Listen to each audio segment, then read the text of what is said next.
स्वागत है आपका आज के एपिसोड में। चलिए शुरुआत करते हैं पिछले अभ्यास प्रश्न के साथ। प्रश्न था, दिव्यांगजन अधिकार अधिनियम 2016 के संबंध में निम्नलिखित कथनों पर विचार कीजिए। 1. दिव्यांग वह व्यक्ति है जो ऐसे दीर्घकालिक अपंगता अथवा अक्षमता रखता है। 2. दिव्यांगता की मौजूदा 7 प्रकारों को बढ़ाकर 21 कर दिया गया है। 3. यह अधिनियम भारत द्वारा हस्ताक्षरित दिव्यांगजन अधिकार पर संयुक्त राष्ट्र अभिसमय यानी UNCRPD के दायित्वों के अनुरूप है। उपर्युक्त में से कितने कथन सही हैं? A केवल 1, B केवल 2, C सभी 3, D इनमें से कोई भी नहीं। इस प्रश्न का सही उत्तर है विकल्प C सभी 3। चलिए देखते हैं इसके विश्लेषण को।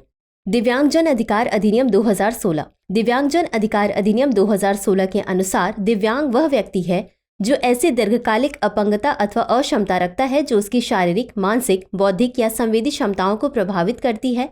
अतः कथन 1 सही है। दिव्यांगता की मौजूदा 7 प्रकारों को बढ़ाकर 21 कर दिया गया है तथा केंद्र सरकार के पास दिव्यांगता के और अधिक प्रकारों को शामिल करने की शक्ति होगी। अतः कथन 2 सही है। यह अधिनियम भारत द्वारा हस्ताक्षरित दिव्यांगजन अधिकार पर संयुक्त राष्ट्र अभिसमय यानी UNCRPD के दायित्वों के अनुरूप है। अतः कथन 3 सही है। तो चलिए शुरुआत करते हैं आज के एपिसोड की पहले प्रश्न के साथ। गठिया रोग के संबंध में निम्नलिखित कथनों पर विचार कीजिए। 1. गठिया रोग एक व्यापक शब्द है जिसमें विभिन्न स्थितियां शामिल हैं जो न केवल फेफड़ों बल्कि श्वसन प्रणाली के अन्य हिस्सों को भी प्रभावित करती है। 2. गठिया रोग के लिए चिकित्सीय विकल्पों में स्टेरॉयड और रोग संशोधित एंटीरियूमेटिक दवाएं शामिल हैं। उपरोक्त में से कौन सा या कौन से कथन सही है या सही है? A केवल 1, B केवल 2, C 1 और 2 दोनों, D न तो 1 और न ही 2।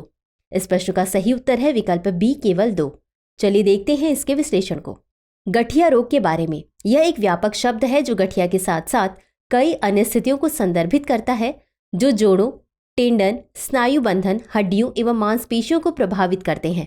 अतः कथन 1 सही नहीं है। सबसे प्रचलित बाल गठिया संबंधी विकार जुवेनाइल इडियोपैथिक आर्थराइटिस यानी JIA में सूजन संबंधी गठिया के विभिन्न उपप्रकार शामिल हैं जो विश्व भर में बच्चों के बीच एक महत्वपूर्ण स्वास्थ्य चुनौती उत्पन्न करता है। JIA की वैश्विक व्यापकता प्रति 1000 बच्चों पर 0.07 से 4 तक है। विभिन्न क्षेत्रों में वितरण प्रणाली अलग अलग है।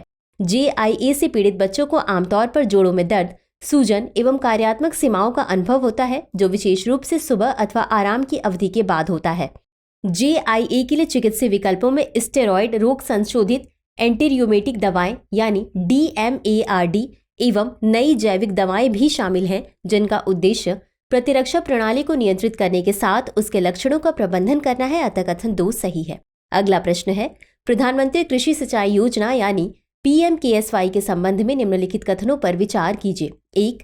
यह वर्ष 2015 में शुरू की गई एक केंद्र प्रायोजित योजना है। 2. यह एक व्यापक योजना है जिसमें 2 प्रमुख घटक शामिल हैं, त्वरित सिंचाई लाभ कार्यक्रम और हरे खेत को पानी। 3. PMKSY का वाटरशेड विकास घटक यानी WDC भूमि संसाधन विभाग द्वारा कार्यान्वित किया जा रहा है। उपर्युक्त में से कितने कथन सही हैं? A केवल 1, B केवल 2, C सभी 3, D इनमें से कोई भी नहीं। इस प्रश्न का सही उत्तर है विकल्प C सभी 3। चलिए देखते हैं इसके विश्लेषण को। प्रधानमंत्री कृषि सिंचाई योजना यानी PMKSY यह एक केंद्र प्रायोजित योजना है जिसका शुभारंभ वर्ष 2015 में किया गया था। अतः कथन 1 सही है। यह एक व्यापक योजना है जिसके 2 प्रमुख घटक हैं जिसमें त्वरित सिंचाई लाभ कार्यक्रम यानी AIBP और हर खेत को पानी यानी HKKP शामिल हैं। अतः कथन 2 सही है। PMKSY का वाटरशेड विकास घटक यानी WDC भूमि संसाधन विभाग द्वारा कार्यान्वित किया जा रहा है। अतः कथन 3 सही है। अगला प्रश्न है, मिशन अमृत सरोवर के संबंध में निम्नलिखित कथनों पर विचार कीजिए। 1. इस मिशन का उद्देश्य आजादी के अमृत महोत्सव के एक भाग के रूप में देश के प्रत्येक जिले में 75 जल निकायों का विकास और कायाकल्प करना है। 2. इस मिशन के तहत लगभग 1 एकड़ अथवा उससे अधिक क्षेत्रफल के 50,000 जल निकायों का निर्माण किया जाएगा। 3. मिशन इन प्रयासों को पूरा करने के लिए नागरिक और गैर सरकारी संसाधनों को जुटाने हेतु प्रोत्साहित करता है। उपर्युक्त में से कितने कथन सही नहीं है? A केवल 1, B केवल 2, C सभी 3, D इनमें से कोई भी नहीं। इस प्रश्न का सही उत्तर है विकल्प D इनमें से कोई भी नहीं। चलिए देखते हैं इसके विश्लेषण को। मिशन अमृत सरोवर। अमृत सरोवर मिशन का शुभारंभ 24 अप्रैल 2022 को किया गया था जिसका उद्देश्य भविष्य के लिए जल का संरक्षण करना था। इस मिशन का उद्देश्य आजादी के अमृत महोत्सव के एक भाग के रूप में देश के प्रत्येक जिले में 75 जल निकायों का विकास और कायाकल्प करना है। अतः कथन 1 सही है। इस मिशन के तहत लगभग 1 एकड़ अथवा उससे अधिक क्षेत्रफल के 50,000 जल निकायों का निर्माण किया जाएगा। अतः कथन 2 सही है। मिशन इन प्रयासों को पूरा करने के लिए नागरिक और गैर सरकारी संसाधनों को जुटाने हेतु प्रोत्साहित करता है। अतः कथन 3 सही है। अगला प्रश्न है, अंतर्राष्ट्रीय खगोलीय संघ यानी IAU के संदर्भ में निम्नलिखित कथनों पर विचार कीजिए। 1. ये दुनिया भर में अंतर्राष्ट्रीय पेशेवर खगोलीय गतिविधियों को नियंत्रित करने वाली संस्था है। 2. इसकी स्थापना वर्ष 1920 में की गई थी।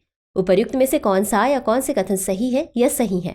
A केवल 1, B केवल 2, C 1 और 2 दोनों, D न तो 1 और न ही 2। इस प्रश्न का सही उत्तर है विकल्प A केवल 1।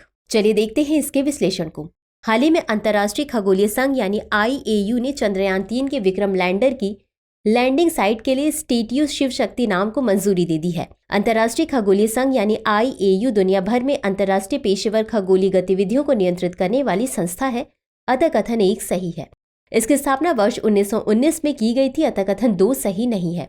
यह ग्रहों की सतह की विशेषताओं को नाम देने के लिए अंतर्राष्ट्रीय स्तर पर मान्यता प्राप्त प्राधिकरण है। इस संघ का उद्देश्य खगोल शास्त्र के क्षेत्र में अनुसंधान और अध्ययन को अंतर्राष्ट्रीय स्तर पर बढ़ावा देना है। अगला प्रश्न है, शिप्रा नदी के संदर्भ में निम्नलिखित कथनों पर विचार कीजिए। 1. शिप्रा मध्य प्रदेश में चंबल नदी की सहायक नदी है जो मालवा पठार से होकर प्रवाहित होती है। 2. इसका उद्गम विंध्य पर्वतमाला में काकरी टेकड़ी नामक पहाड़ी से होता है जो धार के उत्तर में और उज्जैन के पास स्थित है। 3. इसकी प्रमुख सहायक नदी खान और गंभीर है। उपर्युक्त में से कितने कथन सही है या सही है? A केवल 1, B केवल 2, C सभी 3, D इनमें से कोई नहीं। इस प्रश्न का सही उत्तर है विकल्प C सभी 3। चलिए देखते हैं इसके विश्लेषण को। हाल ही में भारत के नियंत्रक एवं महालेखा परीक्षक यानी CAG ने शिप्रा नदी के क्षरण पर एक निष्पादन अंकेक्षण वर्ष 2016-17 से वर्ष 2020-21 किया। शिप्रा मध्य प्रदेश में चंबल नदी की सहायक नदी है जो मालवा पठार से होकर प्रवाहित होती है। अतः कथन 1 सही है। इसका उद्गम विंध्य पर्वतमाला में काकरी टेकड़ी नामक पहाड़ी से होता है जो धार के उत्तर में और उज्जैन के पास स्थित है। अतः कथन 2 सही है। हिंदू ग्रंथों के अनुसार शिप्रा नदी का संबंध भगवान विष्णु के अवतार वराह से है। इसके प्रमुख सहायक नदियों में खान और गंभीर शामिल हैं। अतः कथन 3 सही है। अगला प्रश्न है, काला सागर के संदर्भ में निम्नलिखित कथनों पर विचार कीजिए। 1. इसे युक्सिन सागर के नाम से भी जाना जाता है। 2.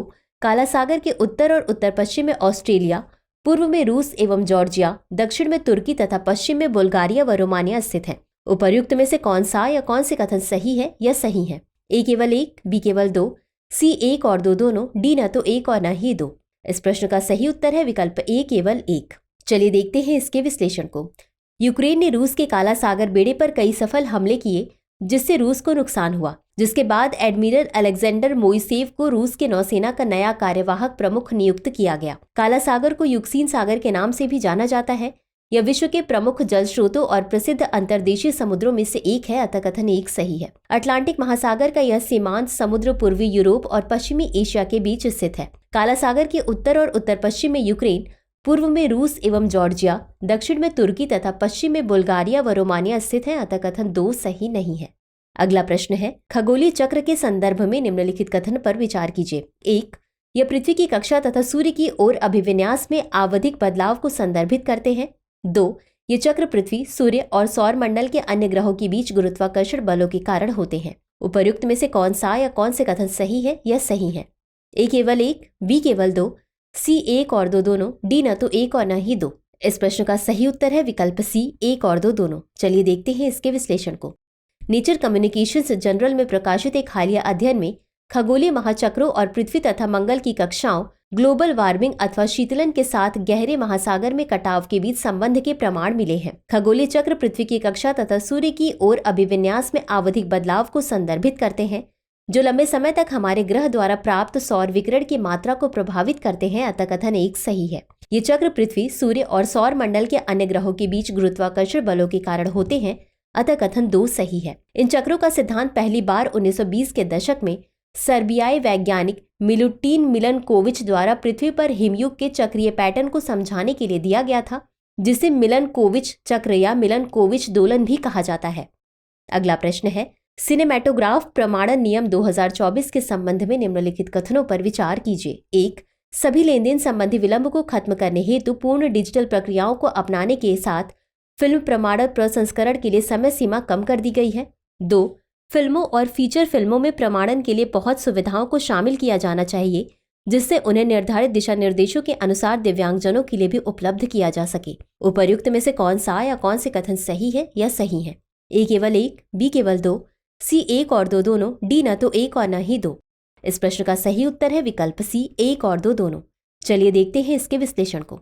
सिनेमैटोग्राफ प्रमाणन नियम 2024 सभी लेन देन संबंधी विलंब को खत्म करने हेतु पूर्ण डिजिटल प्रक्रियाओं को अपनाने के साथ फिल्म प्रमाणन प्रसंस्करण के लिए समय सीमा कम कर दी गई है। अतः कथन 1 सही है। फिल्मों और फीचर फिल्मों में प्रमाणन के लिए बहुत सुविधाओं को शामिल किया जाना चाहिए जिससे उन्हें निर्धारित दिशा निर्देशों के अनुसार दिव्यांग जनों के लिए भी उपलब्ध किया जा सके।